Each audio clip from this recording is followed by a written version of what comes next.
আসসালামু আলাইকুম ভিউয়ার্স, আজকে আমি আপনাদের সাথে শেয়ার করব গ্রাম বাংলার ঐতিহ্যবাহী একটি রেসিপি। যদিও এখন এই রেসিপিটি গ্রাম বাংলা থেকে হারিয়ে যাচ্ছে। আমার আজকের রেসিপি চাল কুমড়োর মুরব্বা। ছোটবেলায় চাল কুমড়োর এই মুরব্বাটা মায়ের হাতে অনেক খেয়েছি। আজকে সেই রেসিপিটি আপনাদের সাথে শেয়ার করব। চলুন তাহলে ঝটপট চলে যাই মূল রেসিপিতে। চাল কুমড়োর মুরব্বা বানানোর জন্য এখানে আমি চাল কুমড়োকে ছোট ছোট পিস করে কেটে নিয়েছি। আর এই চাল কুমড়োর পিসগুলো কিন্তু ফ্রিজে ছিল, তাই জন্য কুমড়োটা এবং কাটাকাটিটা আপনাদের সাথে শেয়ার করতে পারলাম না। তো এখন আমি একটি চাল কুমড়োর পিস নিয়ে এটাকে কাঁটা চামচ দিয়ে খুব সুন্দরভাবে কেচে নিচ্ছি। আর এই চাল কুমড়োর পিসটাকে যত সুন্দরভাবে কেচে নেবেন এর ভিতরে রসটা কিন্তু তত বেশি প্রবেশ করবে। দেখুন চাল কুমড়োর এই পিসটাকে আমি কত সুন্দরভাবে কেচে নিয়েছি যে এটাকে চেপে দিলেই পানি বেরিয়ে আসছে। একইভাবে এক এক করে আমি সবগুলো চাল কুমড়োর পিসগুলোকে কেচে নিয়েছি। আর অবশ্যই কিন্তু এগুলোকে খুব ভালো করে 4-5টা কেচে নিতে হবে। তো এখন চলে যাব কিচেনে। চুলায় প্রথমে একটি প্যান বসিয়ে এখানে আমি পরিমাণ মতো পানি দিয়েছি এই চাল কুমড়োর পিসগুলোকে সেদ্ধ করে নেওয়ার জন্য। তারপর সেই পানির মধ্যে আমি সবগুলো চাল কুমড়োর পিস দিয়ে দিলাম। এরপর ঢাকনা লাগিয়ে 3 থেকে 4 মিনিটের মতো এগুলোকে জাল করে নিলেই খুব সুন্দরভাবে সেদ্ধ হয়ে যাবে।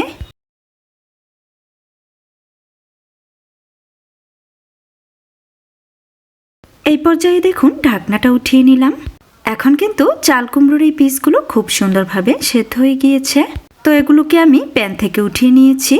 আর ঠান্ডা করে নেওয়ার পর আমি একটি সুতি কাপড়ের মধ্যে একটি চাল কুমড়োর পিস নিয়ে হাত দিয়ে খুব ভালো করে চেপে চেপে এর ভেতরে প্রবেশ করা সম্পূর্ণ পানিটা বের করে দিচ্ছি। আর কাপড়ের সাহায্যে এইভাবে চাল কুমড়োটাকে চেপে নেওয়ার ফলে এর ভেতরে কিন্তু কোনো প্রকার পানি থাকবে না, সম্পূর্ণ পানিটাই খুব সুন্দরভাবে বেরিয়ে আসবে।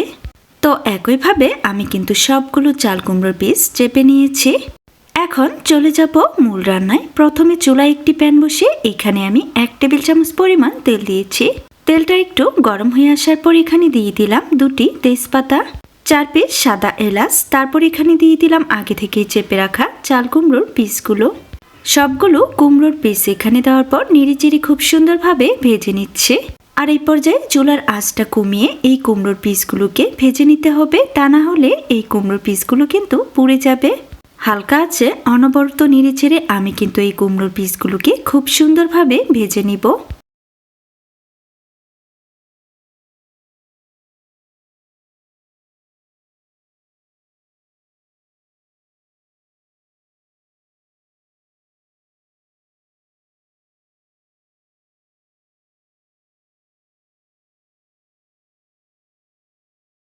অনবরত কিছুক্ষণ নেড়েচেড়ে ভেজে নেওয়ার পর কুমড়োর এই পিসগুলোর মধ্যে যখন লালচে একটু কালার চলে আসতে থাকবে, ঠিক এই পর্যায়ে এগুলোকে আমি প্যান থেকে উঠিয়ে নিব। সবগুলো কুমড়োর পিস প্যান থেকে উঠিয়ে নেওয়ার পর সেই একই প্যানের মধ্যে দিয়ে দিলাম 3 কাপ পরিমাণ দুধ। তারপর এখানে দিয়ে দিলাম একটি তেজপাতা, সাথে আরও দিয়ে দিলাম 3 পিস সাদা এলাচ। এলাচগুলোর মুখটা আমি একটু করে ফেলে দিয়েছি। আর এখানে যে দুধটা আমি ব্যবহার করেছি এই দুধটা কিন্তু আগে থেকে খুব ভালোভাবে জাল করে নেওয়া। তো দুধটা এখানে দেওয়ার পর আবারও নেড়েচেড়ে এই দুধটাকে একটু জাল করে নিচ্ছি। দুধটাকে একটু কিছুক্ষণ জাল করে নেওয়ার পর দুধের মধ্যে যখন বলক চলে আসতে থাকবে, ঠিক এই পর্যায়ে এখানে দিয়ে দিলাম 1/2 কাপ পরিমাণ গুঁড়ো দুধ। গুঁড়ো দুধটা এখানে দেওয়ার পর আবারও নেড়েচেড়ে একসাথে মিক্স করে নিচ্ছি। এরপর এখানে দিয়ে দিলাম 1/2 কাপের চেয়ে একটু বেশি চিনি। চিনিটা আপনারা আপনাদের পছন্দ অনুযায়ী ব্যবহার করবেন, যে যতটা মিষ্টি খেতে চান। তো চিনিটা এখানে দেওয়ার পর আবারও নেড়েচেড়ে খুব সুন্দরভাবে মিক্স করে নিচ্ছি। আর এভাবে কিছুক্ষণ জাল করে নিব দুধটাকে, যেন চিনিগুলো খুব সুন্দরভাবে গলে যায়।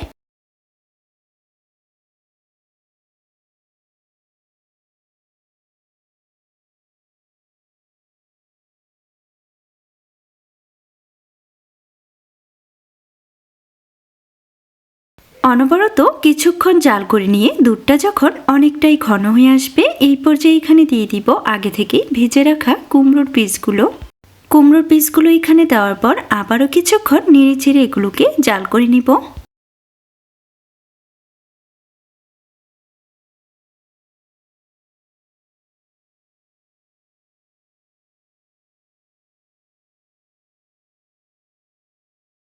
একটু কিছুক্ষণ নেড়েচেড়ে এই মুরব্বাগুলোকে জাল করে নেওয়ার পর এই পর্যায়ে মুরব্বা রান্নাটা আমার সম্পূর্ণ হয়ে গিয়েছে।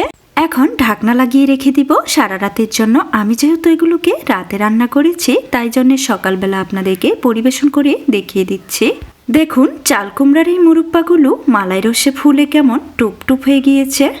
এই মুরব্বাগুলো দেখতে যেমন লোভনীয় হয়েছে, খেতেও কিন্তু আরও অনেক বেশি মজাদার।